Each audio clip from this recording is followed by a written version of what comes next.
Hello everyone, so let's discuss the most important PYQs of the P block element. Previous year questions जो कि आपको पूछे गए हैं लास्ट ईयर में, नीट में पूछे गए, जेई में, एम्स में पूछे गए हैं, तो ये आपको पूरा चैप्टर कवर कर देंगे. So first question is which says which of the following is not sp2 hybridized, मतलब जो कि जिसमें कि कार्बन sp2 hybridized नहीं है वो कौन सा है.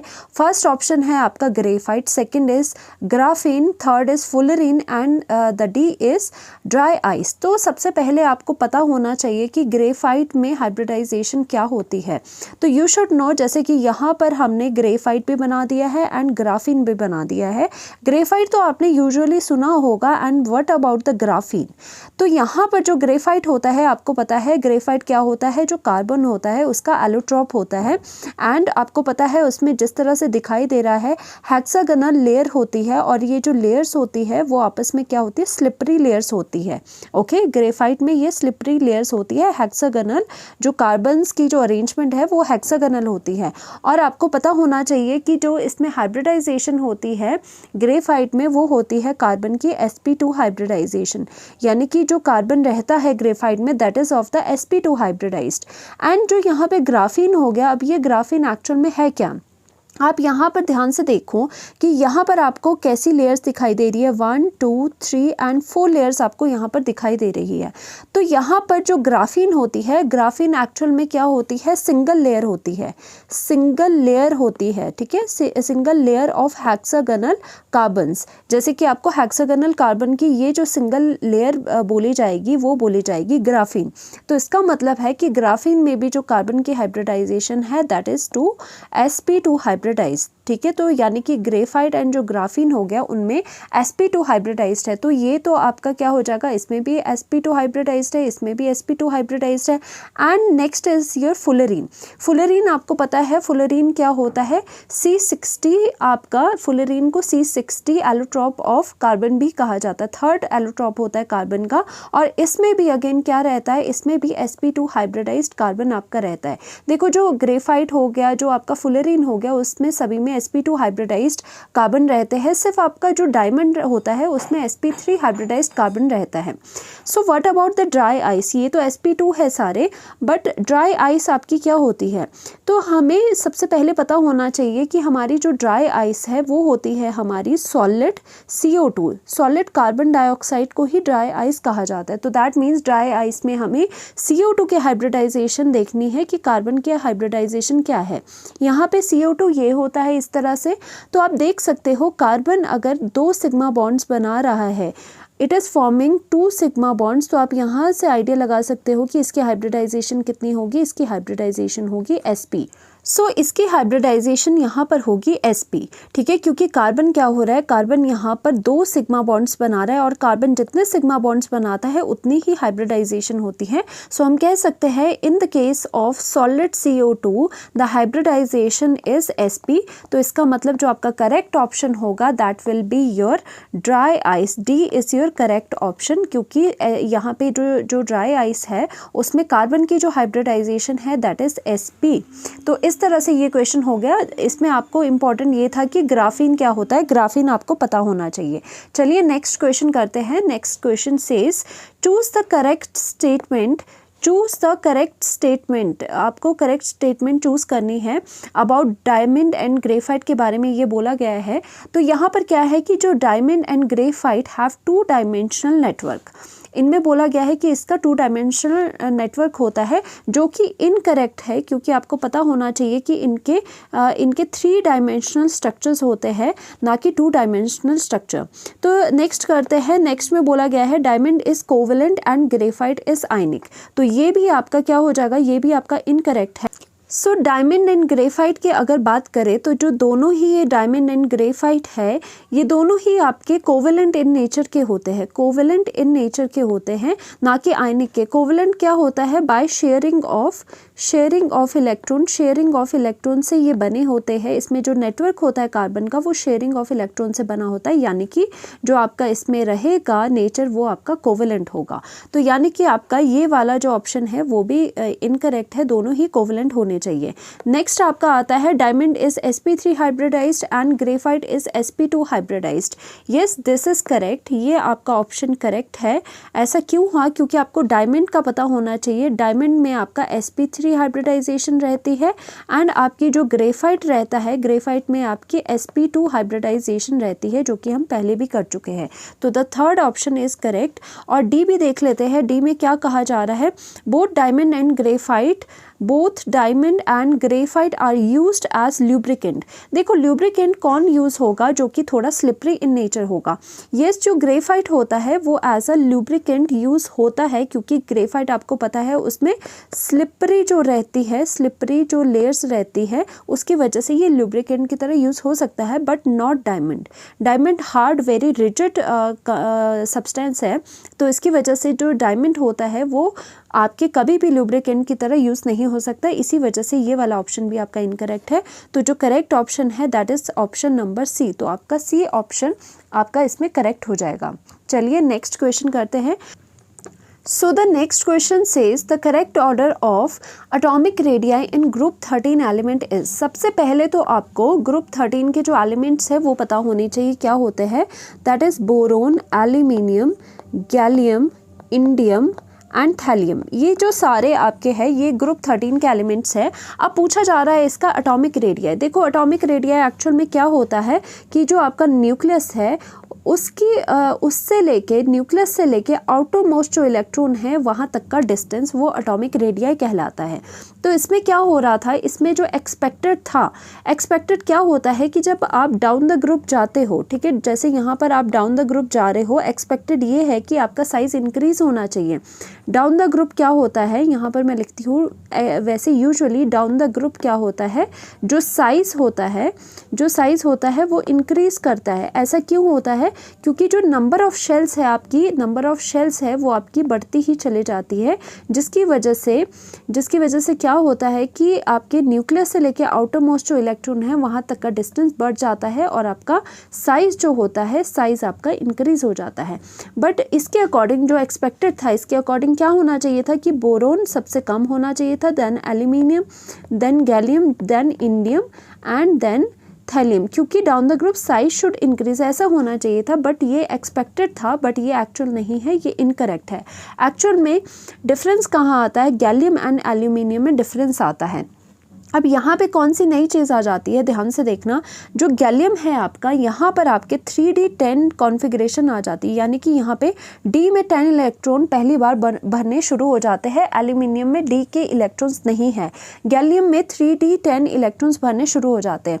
और आपको पता है d इलेक्ट्रॉन्स की क्या होती है, पुअर स्क्रीनिंग इफेक्ट होता है, पुअर स्क्रीनिंग इफेक्ट होता है। अब ये स्क्रीनिंग इफेक्ट क्या है? पुअर स्क्रीनिंग इफेक्ट देखो, यहाँ पर अगर आपका ये न्यूक्लियस है, यहाँ पर सपोज क्या थे, यहाँ पे आउटर मोस्ट जो शेल है इसकी उसमें 2 इलेक्ट्रॉन है, और यहाँ पे जो इलेक्ट्रॉन्स है आपके वो कौन से हैं? वो d इलेक्ट्रॉन्स है। ओके, यहाँ पे आपके क्या है, ये 3d10 इलेक्ट्रॉन्स यहाँ पे भरे हुए हैं। अब ये क्या करेंगे, जो d इलेक्ट्रॉन्स होते हैं, d की हमेशा क्या होती है, याद रखना है हमेशा, इनकी पुअर स्क्रीनिंग इफेक्ट होती है। पुअर स्क्रीनिंग यानी कि ये क्या करते हैं, पुअर स्क्रीनिंग करते हैं, यानी कि स्क्रीनिंग क्या होती है, एक शील्ड की तरह शील्ड बनाना। ये पुअर शील्ड बनाते हैं, जिसकी वजह से जो पॉजिटिव आपका चार्ज है, न्यूक्लियर जो चार्ज है, वो क्या होता है, वो आपका बाहर तक इजीली पहुंच जाता है। क्या होगा, यहाँ पर जो ये वाली चीज़ है, ये वाले जो डी इलेक्ट्रॉन्स है, ये अंदर से क्या प्रोवाइड कर रहे हैं, पुअर शील्डिंग, यानी कि उसको बहुत ही पुअर तरह से रोक रहे हैं, पॉजिटिव चार्ज को बाहर जाने से बहुत ही पुअरली रोक रहे हैं, मतलब नहीं रोक पा रहे हैं उस चार्ज को। इसीलिए ये जो पॉजिटिव चार्ज है ये इजीली आपका क्या है, ये इजीली बाहर तक जा पा रहा है। ठीक है, अगर ये बाहर तक जा पा रहा है तो ये क्या करेगा, ये जो बाहर के इलेक्ट्रॉन्स हैं उनको अट्रैक्ट करेगा अपनी तरफ। इसकी वजह से तो थोड़ा जो साइज़ हो जाता है, वो श्रिंक हो जाता है। तो आपको पता होना चाहिए कि जब डी इलेक्ट्रॉन्स बीच में आते हैं वो क्या प्रोवाइड करते हैं, वो पुअर शील्डिंग प्रोवाइड करते हैं, जिसकी वजह से क्या होता है, इस चीज़ की वजह से क्या होगा, poor shielding of D electron की वजह से जो nuclear charge on outer most electron increases, यानी कि जो आउटर मोस्ट इलेक्ट्रॉन है, ये वाले दो इलेक्ट्रॉन्स, वो क्या करेंगे, वो बहुत ही ज़्यादा न्यूक्लियर चार्ज को एक्सपीरियंस करेंगे, जिसकी वजह से वो क्या होगे, थोड़े श्रिंक हो जाएगी, यानी कि थोड़ा बैकवर्ड इस न्यूक्लियस की तरफ वो थोड़े अट्रैक्ट हो जाएंगे, जिसकी वजह से ये पूरा जो साइज़ है वो थोड़ा कॉम्पैक्ट हो जाएगा। तो इसी वजह से क्या हो जाता है, साइज़ थोड़ा, तो इसी वजह से क्या हो जाएगा, अल्टीमेटली जो साइज़ है वो थोड़ा डिक्रीज़ हो जाता है। ठीक है, इस वजह से थोड़ा जो गैलियम में होगा वो साइज़ डिक्रीज़ हो जाएगा। तो यानी कि एक्सपेक्टेड क्या था कि एल्यूमिनियम से गैलियम जाते हुए इंक्रीज़ होना चाहिए था, बट हो क्या जाएगा, होगा आपका उल्टा, यानी कि आपका थोड़ा जो साइज़ है वो डिक्रीज़ हो जाएगा। तो यानी कि एक्चुअल ऑर्डर क्या हो जाएगा, बोरोन के बाद आपका क्या एल्यूमिनियम आना चाहिए था, यहाँ पर देखो एल्यूमिनियम आना चाहिए था, बट यहाँ पर गैलियम आ जाता है, फिर आपका एल्यूमिनियम आ जाता है, बाकी तो एज इट इज़ रहेगी, फिर इंडियम, फिर उसके बाद थैलियम। तो यानी कि ये वाला आपका एक्सपेक्टेड, ये वाला आपका एक्चुअल ऑर्डर है जो कि ट्रू है। तो यहाँ पर आप देख सकते हो गैलियम का जो साइज़ है वो एल्यूमिनियम से थोड़ा कम आ रहा है, और रीज़न क्या है, due to poor screening effect of D electrons. तो यानी कि आपका करेक्ट ऑप्शन क्या हो जाएगा, आपका हो जाएगा ऑप्शन नंबर डी, जिसमें कि आपका गैलियम पहले है, एल्यूमिनियम बाद में है, बाकी तो एज सच चीज़ें चलती रहेगी। तो ये इंपॉर्टेंट क्वेश्चन है, ये नीट में भी आया है, तो आपको ये ध्यान रखना है। चलिए नेक्स्ट क्वेश्चन करते हैं। नेक्स्ट क्वेश्चन सेज कि BF3 is planar and electron deficient compound, ठीक है, और hybridization and number of electron around the central atom respectively are. आपसे पूछा गया है अबाउट द BF3 के बारे में आपसे पूछा गया है। तो आपको पता है BF3 क्या है, एक तो इलेक्ट्रॉन डेफिशिएंट स्पीशी होती है, ये तो सभी को मालूम होना चाहिए, क्योंकि ऐसा क्यों होता है कि जो बोरोन है उसका क्या है, जो ऑक्टेट होता है वो इनकम्प्लीट होता है, इसी की वजह से क्या होता है, वो क्या होता है, लुईस एसिड भी कहलाता है, क्योंकि इलेक्ट्रॉन डेफिशिएंट भी होते हैं। ओके, तो यहाँ पर पूछा जा रहा है कि ये इसकी हाइब्रिडाइजेशन क्या होगी, बताइए हाइब्रिडाइजेशन बोरोन की क्या होगी। तो जो ये BF3 है वो क्या होता है, सबसे पहले आपको पता होना चाहिए जो बोरोन है उस पर वैलेंस इलेक्ट्रॉन कितने होते हैं, 3 वैलेंस इलेक्ट्रॉन होते हैं उसके पास। तो यानी कि जो ये 3 वैलेंस इलेक्ट्रॉन है, मैंने अगर ऐसे बना दिए, वो कितने बॉन्ड्स बना सकते हैं अभी, जितने इसके पास वैलेंस इलेक्ट्रॉन है। तो यहाँ ये फ्लोरीन के साथ तीन आपके बॉन्ड्स बना रहे हैं। अब क्या होगा, फ्लोरीन भी अपना एक इलेक्ट्रॉन जो है वो यहाँ पर इसके साथ शेयर करेगा। ठीक है, ऐसे करने की वजह से यहाँ पे एक प्रॉपर बॉन्ड बन जाएगा, यहाँ पे इस तरह से 3 बॉन्ड बन जाएगी, क्योंकि बोरोन के पास 3 वैलेंस इलेक्ट्रॉन्स थे, तो इसने यहाँ पे इलेक्ट्रॉन्स इस तरह से शेयर करके BF3 बना दिया। तो अगर बात आती है हाइब्रिडाइजेशन, तो हाइब्रिडाइजेशन हम कैसे देखेंगे, यहाँ पे कितने बॉन्ड्स बन रहे हैं, यहाँ पर 1, 2 एंड 3 ये बॉन्ड्स बना रहा है, 3 सिग्मा बॉन्ड्स बना रहा है, यानी कि 3 सिग्मा बॉन्ड बना रहा है, यानी कि हम बोल सकते हैं कि ये यहाँ पर 3 सिग्मा बॉन्ड्स बना रहा है। तो इसका मतलब यहाँ पे ये 3 हाइब्रिड ऑर्बिटल्स का यूज़ कर रहा है। ठीक है, ऑर्बिटल्स का यूज़ कर रहा है, इसका मतलब 3 हाइब्रिड ऑर्बिटल्स का अगर यूज़ हो रहा है, that means the hybridization will be sp2, तभी हाइब्रिडाइजेशन sp2 होती है। तो इसका मतलब क्या है, बोरोन के हाइब्रिडाइजेशन एक तो sp2 आ गई है हमारे पास। दूसरा पूछा गया है हमसे कि number of electrons around the central atom क्या हो गए। सेंट्रल एटम आपका बोरोन है यहाँ पर, उसके अराउंड आपके पूछे गए हैं नंबर ऑफ इलेक्ट्रॉन्स। देखो अब यहाँ पे वैलेंस इलेक्ट्रॉन नहीं पूछे गए, यहाँ पे number of electrons around the boron पूछा गया है। तो इसके अराउंड कितने हैं, यहाँ पे ईच बॉन्ड में आपके पास 2 इलेक्ट्रॉन है, यहाँ पर भी 2 इलेक्ट्रॉन है, यहाँ पर भी आपके 2 इलेक्ट्रॉन है। तो इन टोटल आपके पास कितने हो गए, 1, 2 यहाँ से, 2 यहाँ से, 2 यहाँ से, आपके पास टोटल अराउंड द जो बोरोन सेंट्रल एटम है उसके पास टोटल उसके अराउंड टोटल क्या है, 6 इलेक्ट्रॉन्स है। तो यानी कि आपका ये वाला sp2 एंड 6 ये वाला ऑप्शन कहाँ पर है, आपका ये वाला option D option is your correct option. तो ये भी अगेन नीट में आपके पास आया है, तो इस तरह के क्वेश्चन पूछे जा सकते हैं। चलिए नेक्स्ट क्वेश्चन करते हैं। Next question says which of the following statement is not correct about diboranes।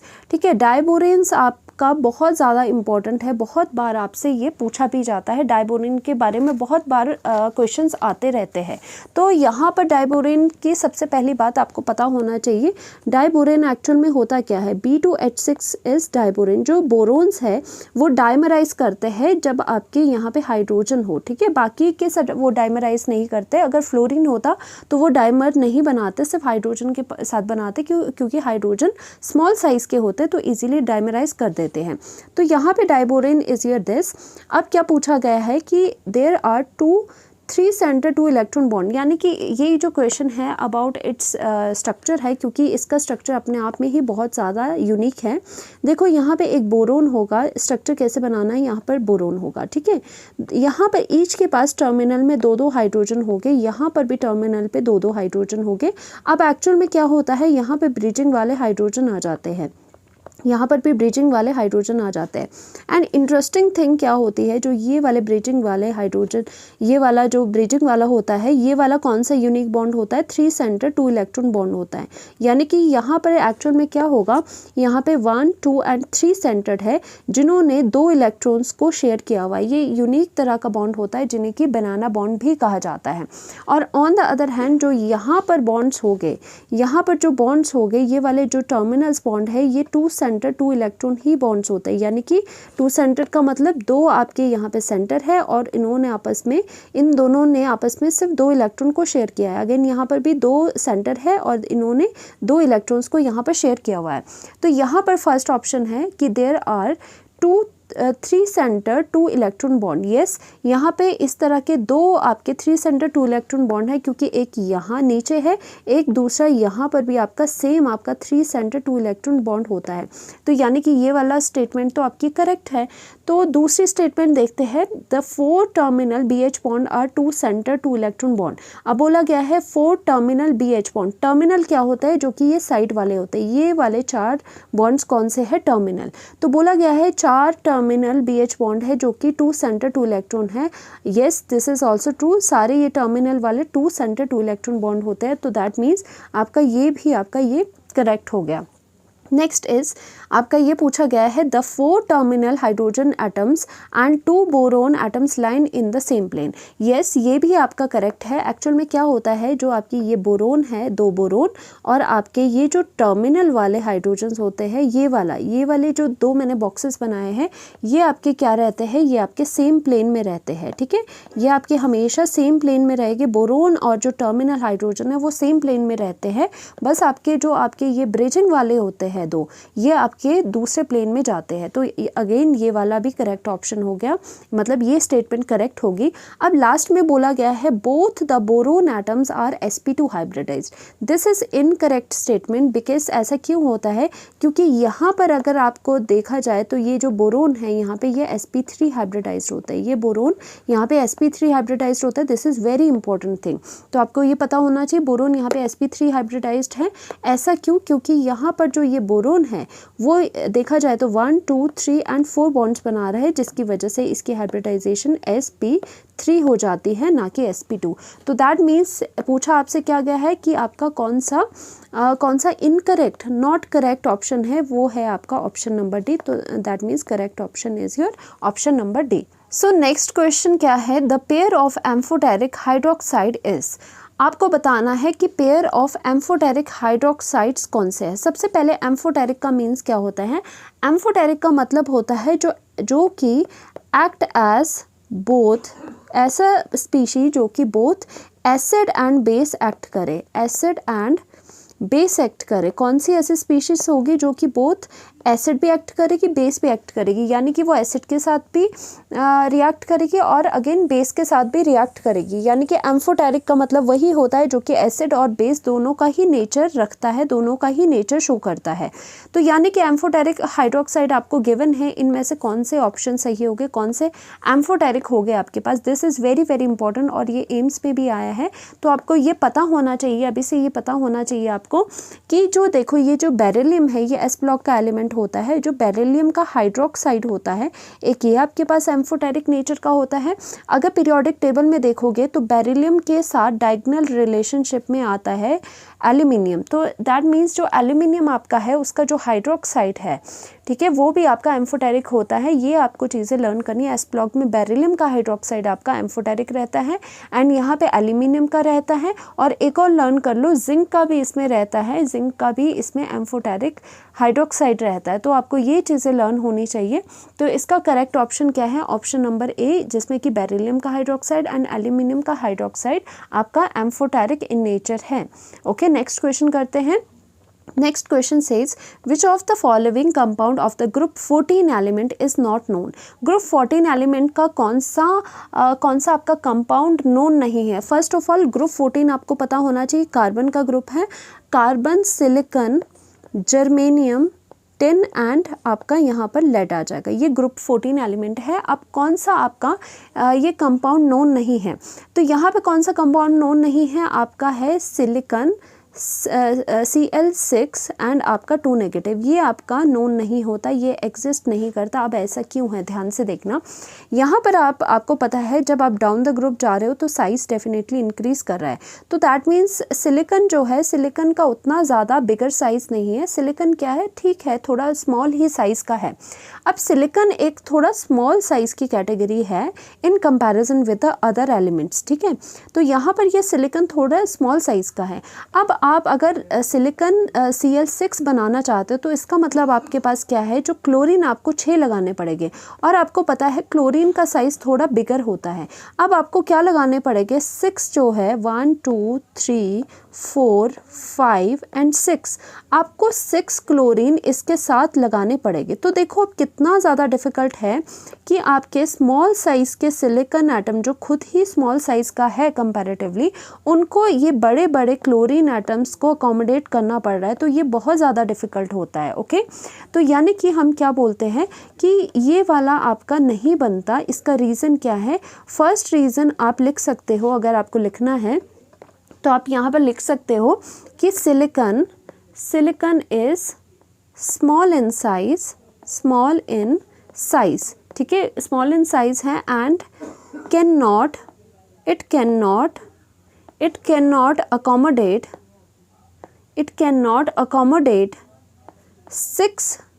6 big Cl atoms, ठीक है, 6 बिग Cl एटम्स, यानी कि आपके ये 6 जो क्लोरीन बिग एटम्स है उसको अकोमोडेट नहीं करता।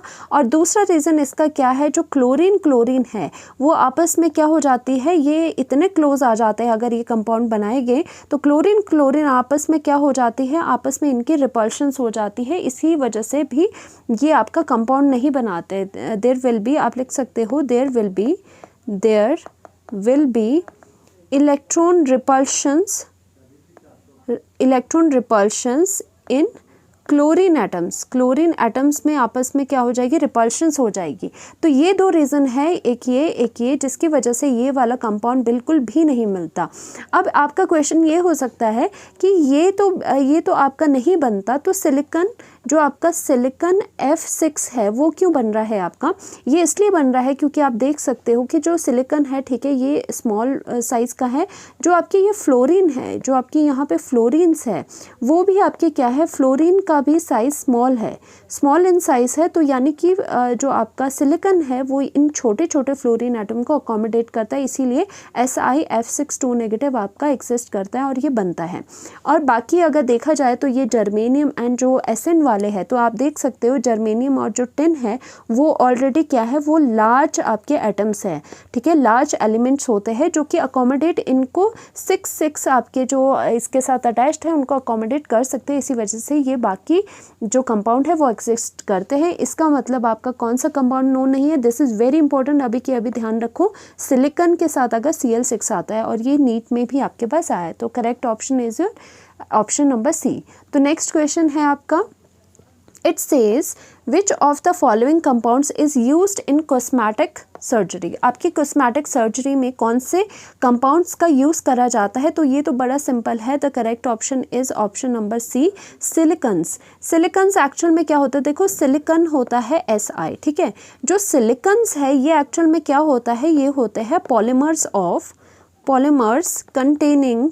पॉलीमर्स जिनके पास कंटेनिंग सिलिकन एंड ऑक्सीजन, ठीक है। वो पॉलीमर्स जो कि सिलिकन एंड ऑक्सीजन को ज्वाइन करने से बने हैं वो कहलाते हैं आपके सिलिकन्स। तो एक्चुअल में ये जो सिलिकन्स होते हैं इनका यूज़ होता है कॉस्मेटिक सर्जरी में, क्योंकि ये क्या होता है? ये सॉफ्ट होते हैं और थोड़े ये फ्लैक्सिबल होते हैं, ठीक है। ये फ्लैक्सिबल होते हैं तो ईजीली इनका यूज़ करा जा सकता है। और ये जो सिलिकन्स होते हैं ये आपके सिंथेटिक पॉलीमर में आता है, ठीक है। सिंथेटिक पॉलीमर्स में ये आता है, पॉलीमर्स में आपके ये देखे जाते हैं। तो यानी कि आपके ये सिलिकन्स जो हो गए वो यूज़ होते हैं कॉस्मेटिक सर्जरी में।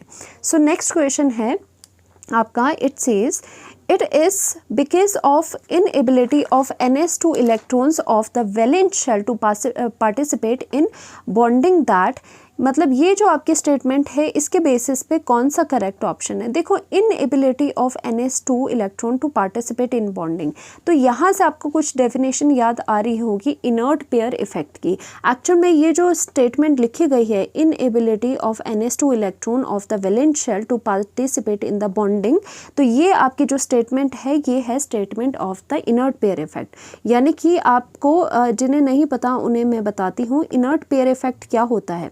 इनर्ट पेयर इफेक्ट किसे कहते हैं आप? इनर्ट पेयर इफेक्ट में एक्चुअल में क्या होता है, ध्यान से देखना कि आपके क्या होते हैं इनर्ट पेयर इफेक्ट में जो ns2 इलेक्ट्रॉन्स होते हैं वो does not participate in bonding, does not participate, ठीक है, does not participate in bonding. आपके जो ns2 इलेक्ट्रॉन है वो बॉन्डिंग में पार्टिसिपेट नहीं करते हैं इनर्ट पेयर इफेक्ट की वजह से। ns2 इलेक्ट्रॉन कौन से? जो आउटर मोस्ट शेल में इलेक्ट्रॉन्स हो गए। और ये जो इनर्ट पेयर इफेक्ट है ये कहाँ कहाँ देखा जा सकता है? फॉर द ग्रुप 13 से मेनली ये ग्रुप 13 से लेके 15 तक देखा जाता है। और एक्चुअल में इनर्ट पेयर इफेक्ट आप समझ के, इनर्ट पेयर इफेक्ट में क्या होता है? जो ns2 इलेक्ट्रॉन होते हैं वो पार्टिसिपेट नहीं करते हैं बॉन्डिंग में। अब ये बॉन्डिंग में अगर पार्टिसिपेट नहीं कर रहे हैं तो इसकी वजह से कॉन्सिक्वेंसेस भी आएगा श्योरली। तो कॉन्सिक्वेंसेस इसकी वजह से क्या होता है? इसकी वजह से क्या होगा? आपका जो लोअर ऑक्सीडेशन स्टेट्स है, जो लोअर ऑक्सीडेशन स्टेट है will become more stable for heavier elements, ठीक है। फॉर हैवियर एलिमेंट्स जो हो गए, हैवियर एलिमेंट्स के लिए जो लोअर ऑक्सीडेशन स्टेट है वो ज़्यादा स्टेबल होती है। ऐसा क्यों हो रहा है? तो आप खुद देखो, जब ये दो इलेक्ट्रॉन्स पार्टिसिपेट नहीं करेंगे बॉन्डिंग में तो ऑब्वियस सी बात है जो आपकी लोअर ऑक्सीडेशन स्टेट्स होगी वही ज़्यादा आपकी स्टेबल होगी। तो अगर देखते हैं क्वेश्चन में, जैसे आपका क्वेश्चन में क्या पूछा गया है? SN और PB के बारे में पूछा गया है। तो यानी कि SN और PB कौन से ग्रुप में आते हैं? अगर आपको इलेबोरेट करके मैं बताऊं वो आते हैं group 14, carbon, silicon, germanium, tin और आपके यहाँ पे लेड आ जाएगा। तो बात आपकी किस में फोकस हुआ है? SN और PB। SN एंड PB में आपका फोकस हुआ है तो आपको पता होना चाहिए जो ये ग्रुप है ये कौन सी ऑक्सीडेशन इसमें शो होती है? +4 होती है एंड आपकी +2 ऑक्सीडेशन स्टेट शो होती है। ओके तो यहाँ पर आपका क्या आ जाएगा कि ये +4 एंड +2 में जो इनर्ट पेयर इफेक्ट है उसकी वजह से एक्चुअल में क्या होता है? जो SN है आपका वो कौन सी, जो ये हैवियर वाले है, हैवियर यानी कि जो सबसे लास्ट वाले एलिमेंट है यानी कि PB। क्या बोला गया है कि जो हैवियर एलिमेंट्स है उनमें कौन सी ऑक्सीडेशन स्टेट ज़्यादा स्टेबल होगी? जो लोअर ऑक्सीडेशन स्टेट है। तो यानी कि हैवियर में आपकी +4 या +2 में से आपकी ये +2 ज़्यादा स्टेबल होगी, हैवियर है क्योंकि PB। और जो SN है उसमें बाकियों में SN के साथ बाकी जो भी है ये उसमें +4 ऑक्सीडेशन स्टेबल होगी। और ये जो चीज़ है ये किसकी वजह से आया है? इनर्ट पेयर इफेक्ट की वजह से। इनर्ट पेयर इफेक्ट की वजह से ऐसा हुआ है कि जो हैवियर PB है उसमें +2 ऑक्सीडेशन ज़्यादा स्टेबल है। तो इसी के बेसिस पे आपका ये क्वेश्चन होगा क्योंकि ये बात ही इनर्ट पेयर इफेक्ट की करी जा रही है। तो देखते हैं इसमें पहला क्या पूछा जा रहा है। SN2 positive is oxidizing while PB4 positive is reducing. चलिए यहाँ पे एक्चुअल में बात हो रही है आपकी ऑक्सीडाइजिंग एंड रिड्यूसिंग बिहेवियर की, तो ये समझ लेते हैं हमने ये देख लिया है कि जो Sn है आपका वो +4 में ज़्यादा स्टेबल है, यहाँ से देखा है हमने, ओके। और जो Pb है वो +2 में ज़्यादा स्टेबल है, तो हम लिख लेते हैं Pb किस में स्टेबल है, +2 में है। तो यहाँ पर आप बात देखो, जो आप ये Sn2 पॉजिटिव की बात कर रहे हो, तो Sn2 पॉजिटिव अगर है तो वो किस में जाना पसंद करेगा, वो डेफिनेटली आपका जाना पसंद करेगा Sn4 पॉजिटिव में, ओके।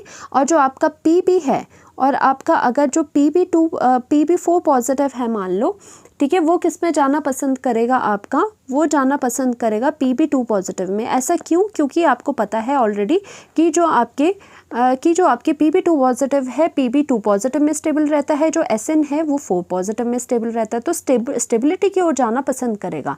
तो अगर ये स्टेबिलिटी की ओर जाना पसंद कर रहे हैं तो यहाँ पर आप 2 इलेक्ट्रॉन्स भी साथ में लिख सकते हो, यहाँ पे चार्ज सेटिस्फाई करने के लिए यहाँ पे आपने 2 इलेक्ट्रॉन्स लिख लिया, क्योंकि यहाँ पे चार्ज सेटिस्फाई हो गया। चार्ज कैसे सेटिस्फाई हो गया?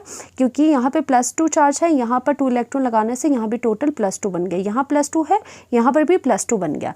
तो अब आप ध्यान से यहाँ पर देखो एक्चुअल में क्या हो रहा है कि Sn के यहाँ से क्या हो रही है, लॉस ऑफ इलेक्ट्रॉन हो रहा है, या फिर आप देख सकते हो Sn2 पॉजिटिव Sn4 पॉजिटिव में जाना पसंद कर रहा है, यानी कि आपकी ऑक्सीडेशन जो स्टेट है उसमें इंक्रीज आ रहा है। तो यानी कि Sn2 पॉजिटिव की खुद क्या हो रही है, ऑक्सीडेशन हो रही है, ठीक है। अगर इसकी ऑक्सीडेशन हो रही है तो यानी कि ये क्या बोल सकते हो आप, ये खुद क्या होगा, अगर खुद की इसकी ऑक्सीडेशन हो रही है तो ये दूसरों के लिए क्या हो जाएगा, रिड्यूसिंग हो जाएगा, ठीक है, रिड्यूसिंग हो जाएगा। रिड्यूसिंग यानी कि ing जब भी लग जाता है तो दैट मीन्स वो दूसरों के लिए काम करवाता है, ठीक है, ये रिड्यूसिंग नेचर का होगा, यानी कि दूसरों को ये रिड्यूस करेगा और खुद ये क्या होगा, खुद ये ऑक्सीडाइज होगा।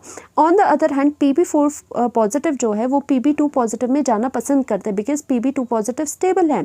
तो यहाँ पे ऑक्सीडेशन क्या हो रही है, ऑक्सीडेशन स्टेट डिक्रीज हो रही है।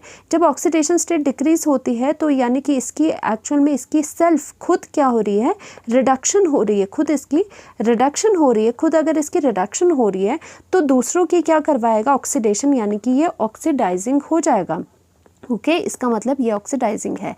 तो यानी कि हमें करेक्ट चीज़ मिल गई, हमें क्या पता चला कि आपका जो Sn2 पॉजिटिव है वो रिड्यूसिंग है और आपका Pb4 पॉजिटिव जो है वो ऑक्सीडाइजिंग है, और यही आपका यहाँ पर पूछा गया है। तो करेक्ट ऑप्शन आप देखो कौन सा होगा यहाँ पे, ये वाला, Sn2 positive is reducing and Pb4 positive is oxidizing. तो आपका correct option is option D.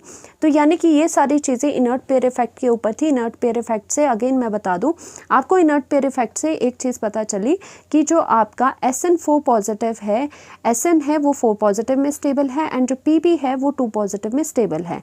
तो इसी वजह से आपने यहाँ रिड्यूसिंग एंड ऑक्सीडाइजिंग का पता लगाया। तो inert pair effect is very very important. तो ये क्वेश्चन आपके नीट में भी आया है, वेरी इंपॉर्टेंट। चलिए नेक्स्ट क्वेश्चन करते हैं। नेक्स्ट क्वेश्चन सेज, ये बड़ा सिंपल क्वेश्चन है, which of the following species is not stable, और ये नीट में भी आया है और हमने ये पहले भी क्वेश्चन डिस्कस कर चुके हैं।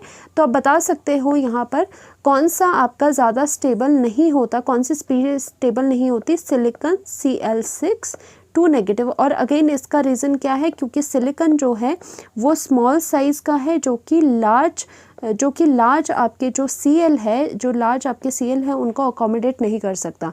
दूसरी बात, जो Cl और Cl अगर लग भी जाएंगे तो आपस में उनकी इतने क्लोज आ जाते हैं तो उनमें क्या होती है, इलेक्ट्रॉन रिपल्शंस हो जाती है। इसकी वजह से आपका कौन सी स्पीशीज स्टेबल नहीं है, option number A is your correct option. Silicon Cl6 2 negative is not stable species. चलिए next question is your, it says कि आपका CH3 whole twice SiCl2 undergoes hydrolysis but this compound जो है does not, this is because.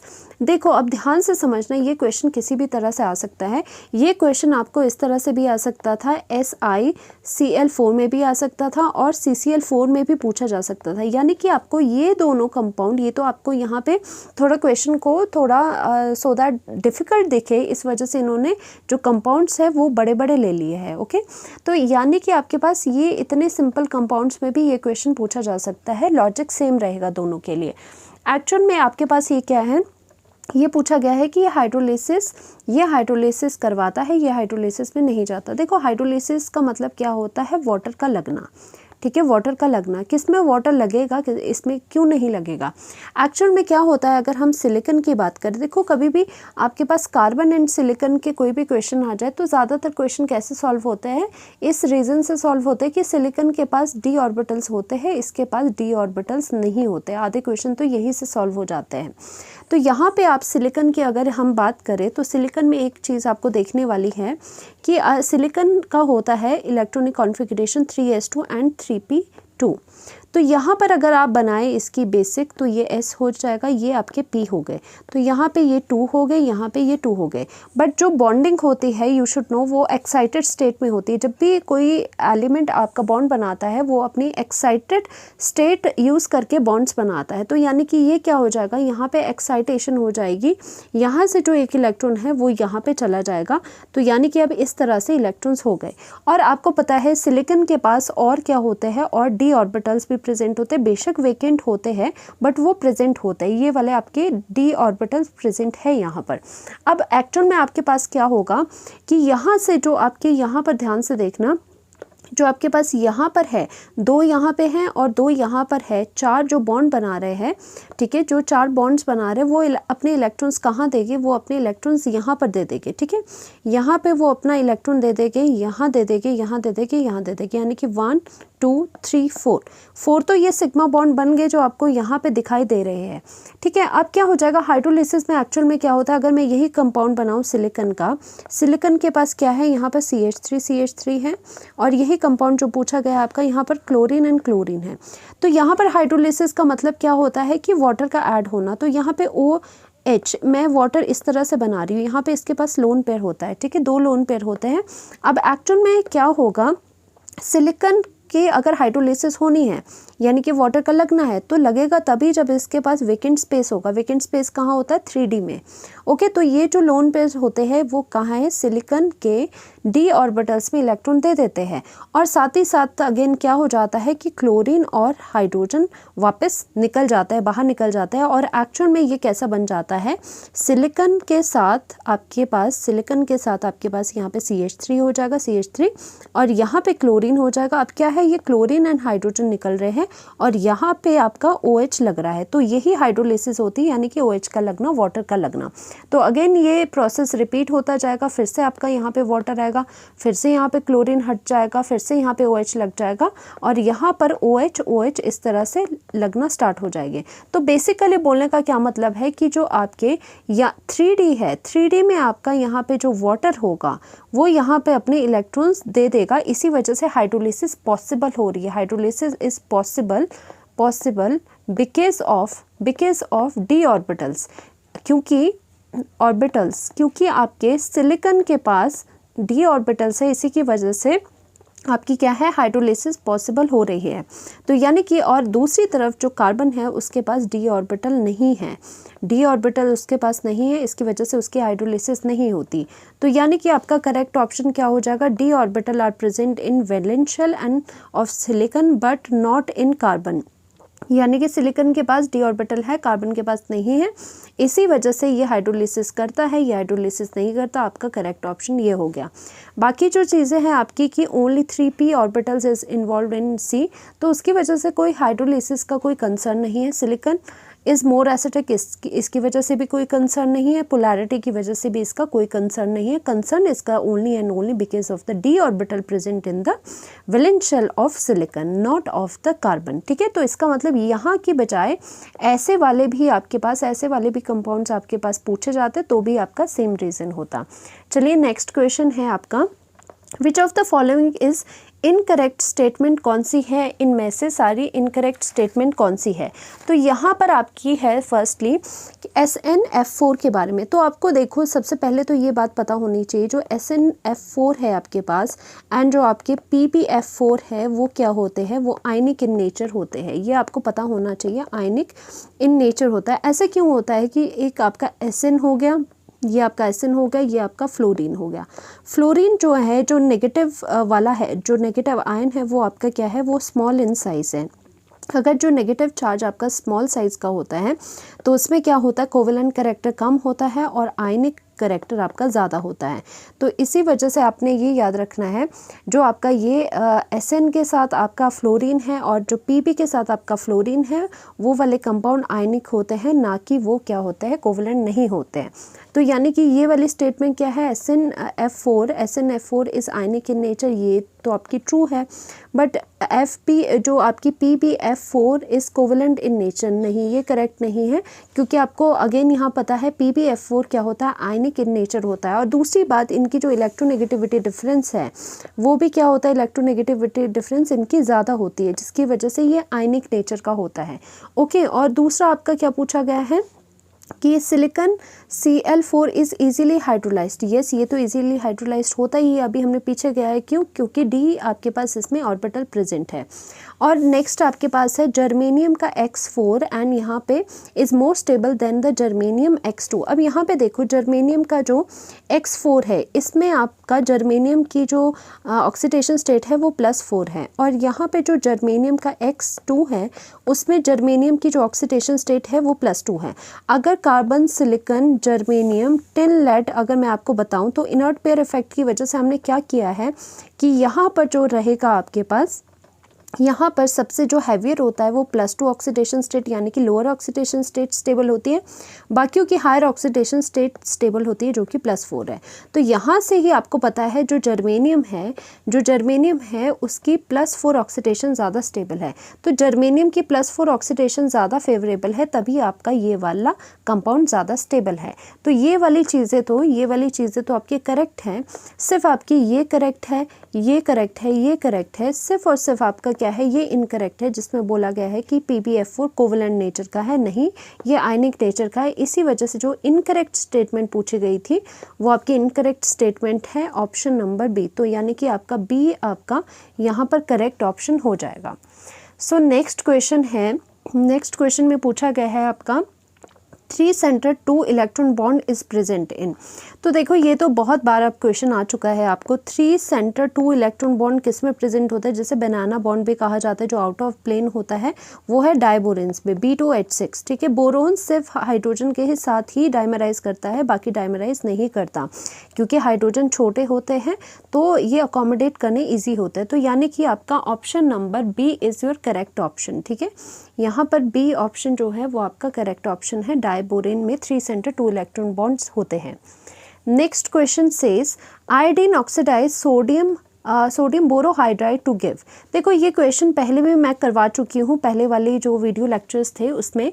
देखो, यहाँ पर बोला जा रहा है सोडियम बोरोहाइड्राइड। देखो, सोडियम बोरोहाइड्राइड क्या होता है, रिड्यूसिंग एजेंट होता है सोडियम बोरोहाइड्राइड। उसकी रिएक्शन बोली जा रही है आयोडीन के साथ। ये बहुत इंपॉर्टेंट रिएक्शन है, पहले भी हम कर चुके हैं।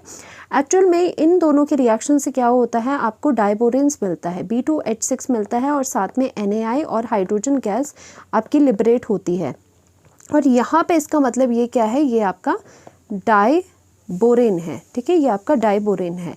तो यानी कि ये डाइबोरेन की प्रिपरेशन है, और एक्चुअल में क्या हो रहा है, आयोडीन जो है वो ऑक्सीडाइज कर रहा है इसको, ठीक है, टू गिव द डाइबोरेन्स। तो यानी कि आपका correct option is your option number A। Again देखो, इतना इंपॉर्टेंट है, बार बार ये क्वेश्चन आ रहे हैं, तो यानी कि A ऑप्शन आपका इसमें करेक्ट हो जाएगा। चलिए नेक्स्ट क्वेश्चन करते हैं। इट सेज C60, आपको पता है, नहीं भी दिया हो तो C60 फुलरीन्स को कहते हैं, जो कि एक एलोट्रॉप है ऑफ द कार्बन।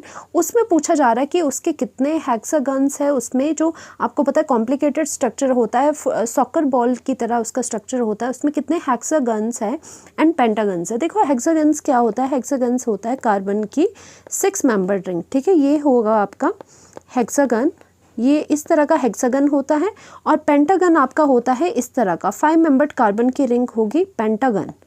ठीक है, पेंटागन।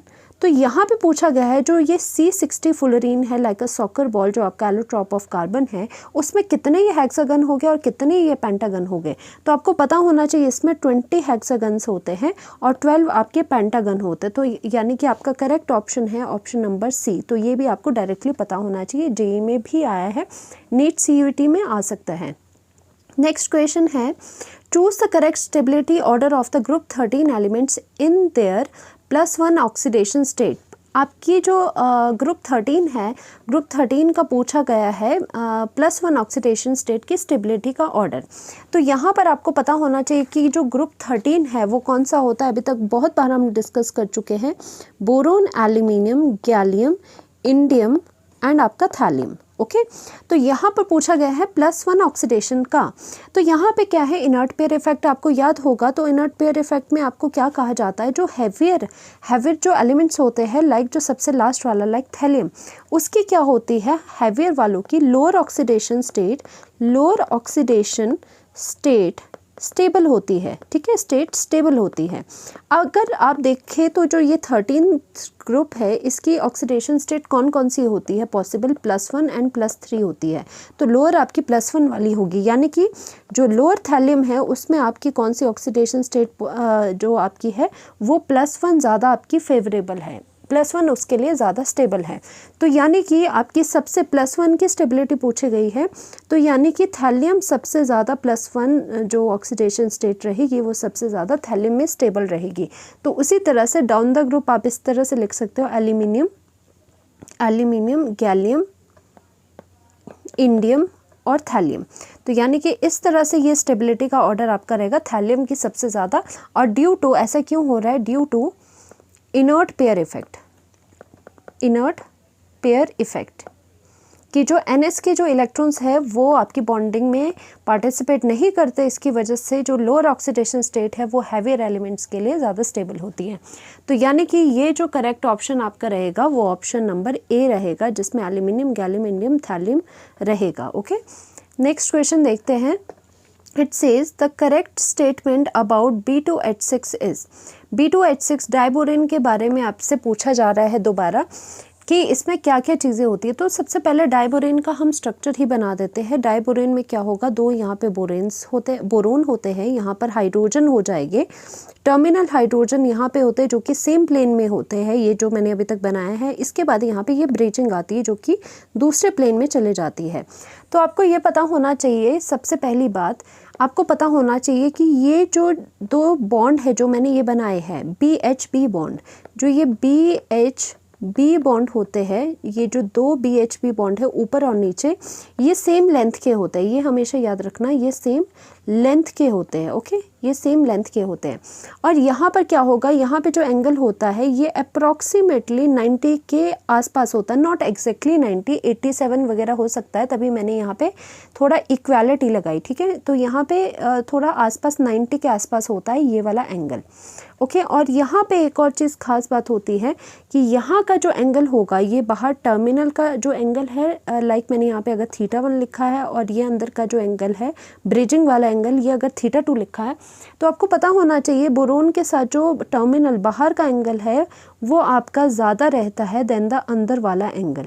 ठीक है, एग्जैक्टली आप नहीं अभी याद करना तो इट्स ओके, बस ये याद रखो कि ये जो बाहर का एंगल होगा ये एंगल आपका बड़ा होगा देन द आपका अंदर वाला एंगल। तो इसकी वजह से एक्चुअल में क्या होता है, इस बॉन्ड एंगल की वजह से आपका जो टर्मिनल बॉन्ड है, याद रखना, जो टर्मिनल BH बॉन्ड है, BH bond, terminal BH bond कौन सा हो गया, टर्मिनल BH बॉन्ड हो गए ये वाले टर्मिनल BH बॉन्ड। ठीक है, ये वाले टर्मिनल BH बॉन्ड क्या हो जाएंगे, उनमें जो P कैरेक्टर होगा, terminal BH bond has less P character then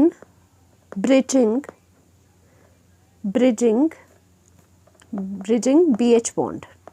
हमेशा आपको ये चीज़ याद रखनी है, क्योंकि P कैरेक्टर के बारे में क्वेश्चन पूछा जाता है। जो आपका P कैरेक्टर है, यानी कि जो P कैरेक्टर है वो ये BH वाले बॉन्ड में लेस P कैरेक्टर होगा, लेस P कैरेक्टर। ठीक है, ऐसा क्यों आता है, क्योंकि इसका जो स्ट्रक्चर है, इसके जो एंगल्स है, इसकी वजह से आपका यहाँ पे P कैरेक्टर कम हो जाता है, और जो अंदर वाला जो बॉन्ड है उसमें जो P कैरेक्टर है वो थोड़ा ज़्यादा हो जाता है। तो ये बहुत ज़्यादा इंपॉर्टेंट है कि टर्मिनल BH बॉन्ड का जो P कैरेक्टर है वो कम है देन द ब्रिजिंग वालों से। ठीक है, ब्रिजिंग वालों से ऑन द अदर हैंड जो उसका एंगल की बात करें तो एंगल ज़्यादा हो जाता है। ठीक है, तो इस बात का आपको ध्यान रखना पड़ेगा। और जो ये एंगल होता है ये अप्रॉक्सीमेटली 120 डिग्री होता है, जो ये एंगल है ये अप्रॉक्सीमेटली 120 डिग्री के बराबर होता है। तो यानी कि जो आपसे पूछा गया है, अब चलते हैं इसमें क्या पूछा गया है। टर्मिनल जो BH बॉन्ड है has less P character when compare to the bridging bond. ये बिल्कुल सही है, वही मैंने आपको भी चीज़ बताई। जो टर्मिनल BH बॉन्ड है उनका जो P करेक्टर है वो आपका लेस होता है देन द आपके ब्रिजिंग से। तो यानी कि ये तो आपका करेक्ट ऑप्शन हो ही गया, ये तो आपका करेक्ट ऑप्शन हो ही गया। बाकी भी आपको चेक कर लेते हैं। The 2 BHB bonds are not of same length. जो ये बोले जा रहे हैं ये वाले बॉन्ड, जो ये बनाना बॉन्ड्स है, एक ये वाला बॉन्ड और ये एक ये वाला बॉन्ड, ठीक है, BHB बॉन्ड, ये बोले जा रहे हैं कि ये आपके सेम लेंथ के नहीं है। ऐसा नहीं है, ये सारे सेम लेंथ के होते हैं। मैंने तभी लिखा है कि ये दोनों सेम लेंथ के होते हैं। तो ये वाला ऑप्शन तो आपका इनकरेक्ट हो गया। और यहाँ पे it's fragment BH3 behave as a Lewis base, ये भी गलत बात है। वैसे भी आपको पता है BH जो 3 है उसमें जो बोरोन है इलेक्ट्रॉन डेफिशिएंट होता है, उसी की वजह से ये लुईस एसिड की तरह एक्ट करते हैं, ना कि लुईस बेस की तरह। तो ये तो गलत हो गया। डी ऑप्शन क्या है, all BHB bonds are of 120 degree. ऐसा नहीं है, मैंने अगर आपको बता दिया कि ये जो BHB बॉन्ड में एंगल है ये इसका 90 डिग्री है, 120 तो बाहर वाला एंगल होता है, ठीक है। तो ये भी आपका इनकरेक्ट है। तो आपका करेक्ट ऑप्शन नंबर ए हो गया। तो ये JEE मेंस में भी ये क्वेश्चन आपका आया हुआ है। चलिए नेक्स्ट क्वेश्चन करते हैं। नेक्स्ट क्वेश्चन में आपसे पूछा जा रहा है, borazine also known as the inorganic benzene can be prepared by reaction of 3 equivalent of X। आपसे बोला जा रहा है कि 3 इक्विवेलेंट ऑफ X है, साथ में 6 equivalent of Y, 6 equivalent of Y है, तो उसको मिला के आपका क्या बन रहा है, आपका बोराजिन बन रहा है, आपकी बोराजिन बन रही है। बोराजिन क्या होती है, इनऑर्गेनिक बेंजीन, और आपको पता होना चाहिए उसका फॉर्मूला B3N3H6। ओके, तो एक्चुअल में ये क्या होगा, ये अगेन इंपॉर्टेंट रिएक्शन है, हमने पहले लेक्चर में भी करा है, इससे पहला जो मैंने MCQs डाले उसमें भी ये क्वेश्चन करे हैं। एक्चुअल में आपका X क्या होगा, X आपका हो जाएगा डाइबोरिन, B2H6 आपका रहेगा, और जो 3 मोल्स आपके लेने होंगे, ये क्या है आपका डाइबोरेन आप यहाँ पे लोगे, और उसके साथ आप Y क्या रहेगा, Y आपका रहता है अमोनिया, क्योंकि तभी आपको एक्चुअल में क्या करना है, जो बेंजीन है उसमें बोरोन और नाइट्रोजन को इंट्रोड्यूस करवाना है। तो इसी की वजह से ये बोराजिन यानी कि B3N3H6 बन जाता है बोराजिन, और साथ ही साथ हाइड्रोजन गैस रिलीज हो जाती है। तो यानी कि ऑप्शन में आपके पास B2H6 एंड NH3 आ जाएगा। तो B2H6 एंड NH3 ये है आपका, B option is your correct. This is very important, देखो बार बार ये क्वेश्चन आए हुए हैं। चलिए नेक्स्ट क्वेश्चन करते हैं। नेक्स्ट में आपसे पूछा जा रहा है, the correct statement among 1, 2, 3 regarding the group 13 element oxides are. Group 13 के ऑक्साइड्स के बारे में स्टेटमेंट्स पूछी गई है, तो देखिए कौन सी करेक्ट है। ये बोला गया है कि boron try oxide is acidic. तो हम पहले तो 13 के जो एलिमेंट्स है वो बना लेते हैं, boron, aluminium, gallium, indium and आपका थैलियम। तो अगर ऑक्साइड्स की बात हो रही है, अबाउट द ऑक्साइड्स की, ऑक्साइड्स का नेचर कैसा है, आई गेस यही पूछा जा रहा है। तो आप यहाँ पर देख सकते हो 13 ग्रुप में, आपको मैं पहले ही बता दूँ जो उसके ऑक्साइड्स होते हैं, फॉर द ऑक्साइड्स में यहाँ पर जो बोरोन होता है, बोरोन का ऑक्साइड हमेशा एसिडिक रहेगा, याद रखना। एल्यूमिनियम एंड गैलियम का जो ऑक्साइड होता है वो एम्फोटेरिक होता है। एम्फोटेरिक का मतलब क्या होता है कि जो both acid and base act करता है, ये दोनों ही तरह एक्ट करता है, ठीक है। और जो आपके इंडियम एंड थैलियम है, ये कैसे होता है, ये बेसिक ऑक्साइड बनाते हैं। तो ये आपको बात याद रखनी है, ये आपके जो नेचर होता है acidic, amphoteric, basic oxide and hydroxide का, ये बहुत बार क्वेश्चन पूछे जाते हैं। तो अगेन उसी के बेसिस पे येस दिस इज ट्रू कि बोरोन का जो ट्राई ऑक्साइड है, बोरोन का ट्राई ऑक्साइड कौन सा हो जाएगा, B2O3, वो yes this is acidic in nature, वो एसिडिक रहता है इसका, ओके। और दैट मीन्स एसिडिक क्यों रहता है, क्योंकि बोरोन का जो ऑक्साइड है वो लुईस एसिड की तरह एक्ट करता है, इलेक्ट्रॉन डेफिशिएंट होता है। और दूसरा आपका एल्यूमिनियम का क्या पूछा जा रहा है, एल्यूमिनियम एंड गैलियम का एम्फोटेरिक होगा, यस एल्यूमिनियम एंड गैलियम का एम्फोटेरिक है, तो ये भी करेक्ट है। Oxides of indium and thallium के बेसिक हो गए, ये भी करेक्ट है। तो यानी कि सारे करेक्ट है, 1, 2 एंड 3 आपके करेक्ट हो गए। तो करेक्ट ऑप्शन आपका ऑप्शन नंबर ए हो जाएगा, ए इज़ योर करेक्ट ऑप्शन। तो चलिए नेक्स्ट क्वेश्चन क्या कहता है। नेक्स्ट क्वेश्चन में आपके पास असर्शन एंड रीजन का क्वेश्चन है। ये असर्शन क्या दिया है कि aluminium forms this compound but boron does not form this compound.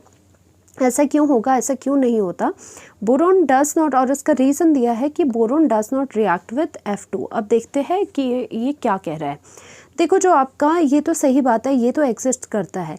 जो BF6 नेगेटिव है वो आपका एग्जिस्ट नहीं करता है, क्योंकि अभी तक आपको आइडिया हो जाएगा BF6 जो आपका 3 नेगेटिव है वो डज नॉट एग्जिस्ट। ऐसे क्यों होता है, ध्यान से देखना। जो बोरोन है उसकी कोवेलेंसी क्या होती है, यानी कि मैक्सिमम बॉन्ड्स वो कितने बना सकता है। जो आपकी बोरोन की जो आपकी मैक्सिमम कोवेलेंसी है, ठीक है, मैक्सिमम कोवेलेंसी है वो कितनी है, वो 4 है। मतलब ज़्यादा से ज़्यादा वो 4 बॉन्ड्स बना सकता है बोरोन। ऐसा क्यों है कि वो ये 4 ही बॉन्ड्स बना सकता है और ज़्यादा बॉन्ड्स नहीं बना सकता? ये इसका रीज़न है ड्यू टू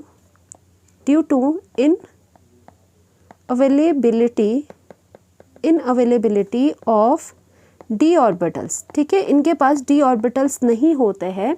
ठीक है, सो boron is unable to expand its octet।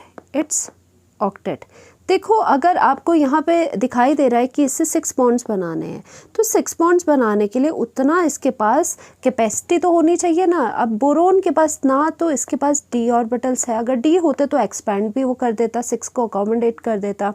हद से हद ये 4 को अकोमोडेट कर सकता है, इसके आगे नहीं। इसी वजह से क्या होता है, BF6 3 नेगेटिव आपका नहीं एग्जिस्ट करता। तो यानी कि जो आपके असर्शन है, जो आपकी एक बात तो है कि जो असर्शन में दिया गया है, जो बात कही गई है वो करेक्ट है। ठीक है, ये यहाँ हम लेते हैं कि जो असर्शन में बात कही गई है वो करेक्ट है कि ये ऐसा नहीं कंपाउंड बनाता, एल्यूमिनियम बनाता है।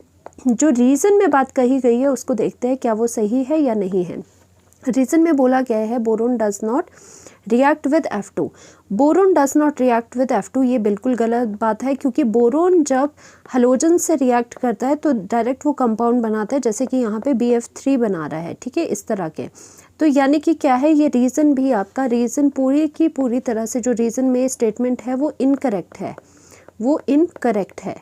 ठीक है, ये आपकी असर्शन सही दी थी और रीज़न ये जो आपका है, रीज़न में जो स्टेटमेंट ही है वो आपकी गलत है। तो आपका ये आंसर क्या होना चाहिए?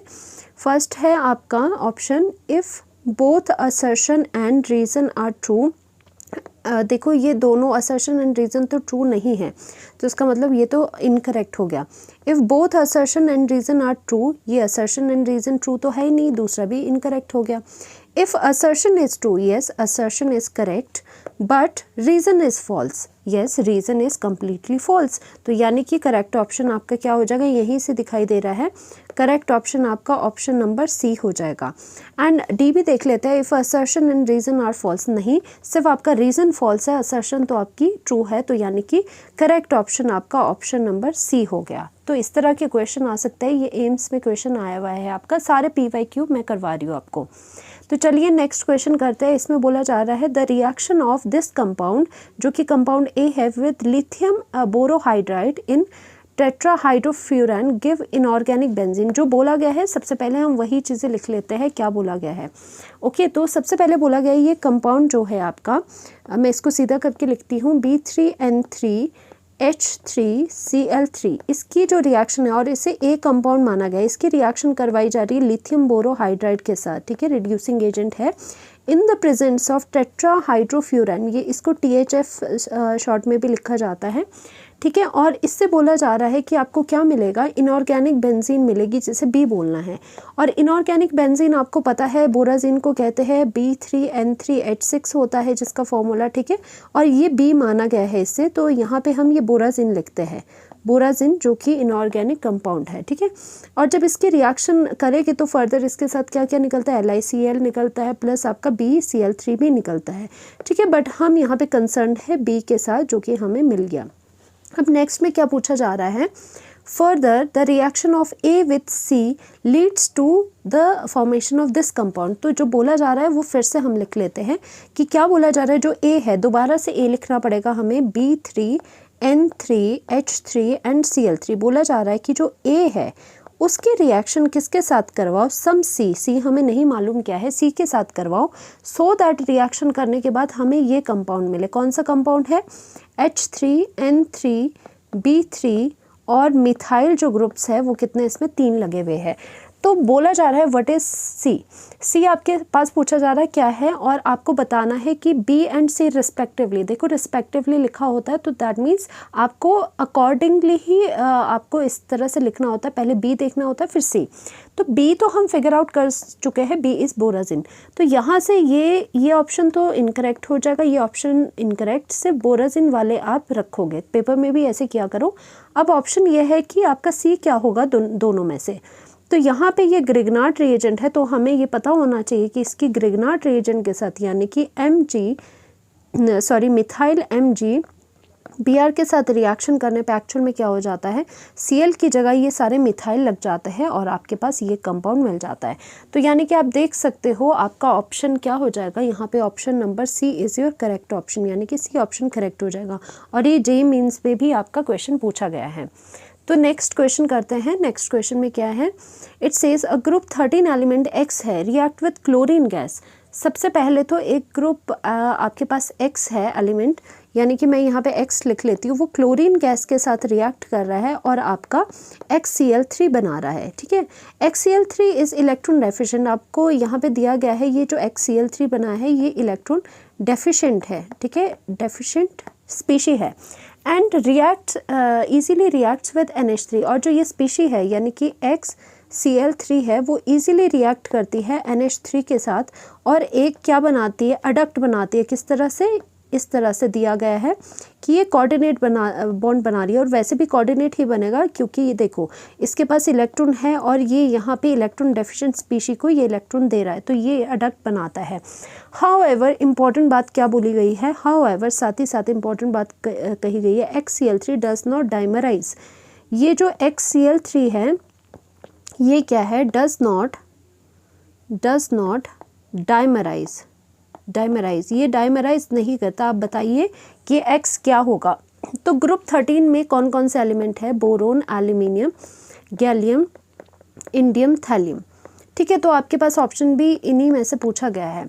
तो ध्यान देने वाली बात है, ये तो सारी जो रिएक्शन है ये सभी तो दे देंगे, बट एक और इम्पॉर्टेंट बात है, ये जो इम्पॉर्टेंट चीज़ ये डाइमराइज वाली इन्होंने कह ली। सिर्फ आपका क्या रहेगा, सिर्फ आपका जो अगर यहाँ पे X की जगह, सपोज़ अगर X की जगह आप बोरोन ले लेते हैं तो यानी कि आपका ये क्या बना, BCl3 बन गया। BCl3 ही एक ऐसा है, बोरोन वाला ही कंपाउंड जो होता है, बोरोन वाले जो कंपाउंड्स होते हैं वो डाइमराइज नहीं करेंगे, डज नॉट डाइमराइज। या ध्यान रखो ये बोरोन वाला डाइमराइज नहीं करेगा, बाकी एल्यूमिनियम वाला भी डाइमराइज करेगा, इंडियम भी डाइमराइज करेगा और गैलियम भी डाइमराइज करेगा। बोरोन वाला डाइमराइज नहीं करेगा, ऐसा क्यों है, क्योंकि यहाँ पे आप लिख सकते हो कि बोरोन का साइज़ एक तो स्मॉल है। ठीक है, बोरोन का साइज़ स्मॉल है आपका, बोरोन क्या है, स्मॉल साइज़ का है, और जो क्लोरीन है आपका वो क्या है, लार्ज साइज़ का है। तो obviously it can not accommodate,